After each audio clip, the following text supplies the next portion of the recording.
En Vigo, os taxistas están a instalar sistemas de videovigilancia nos seus vehículos. Toman esta medida ante a vaga de roubos que se está a producir nas últimas semanas en coches estacionados en distintas rúas da cidade. Deste xeito, queren aumentar a seguridade na súa ferramenta de traballo. O último roubo tivo lugar durante a noite nun vehículo que estaba aparcado na rúa e que o taxista comprara había 2 semanas. O asaltante rompeu a ventanilla e a porta a pedradas e marchou con todo o efectivo que atopou no coche.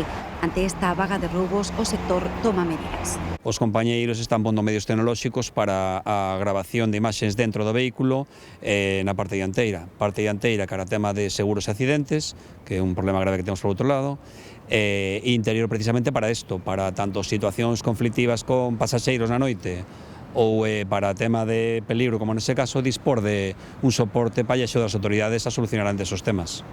En Vigo, unha gran parte dos taxistas xa teñen instalado o sistema de videovigilancia. Evidentemente nos dá maior seguridad.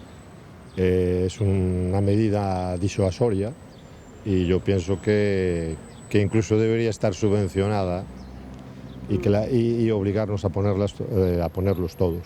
No la tengo, pero mis compañeros que la tienen, ya hubo varios casos de robo y se dieron cuenta de que, bueno, se ha identificado a las personas. Hombre, sí, yo creo que sí que es importante que una persona que ve que está grabado, o sea, que están grabando, que se lo piensa 2 veces si tiene que hacer algo.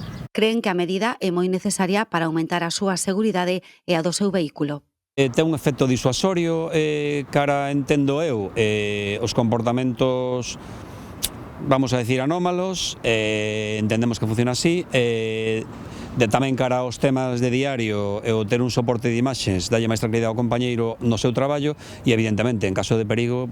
As cámaras son totalmente visibles no interior do coche que, ademais, vai sinalizado cunha pegatina.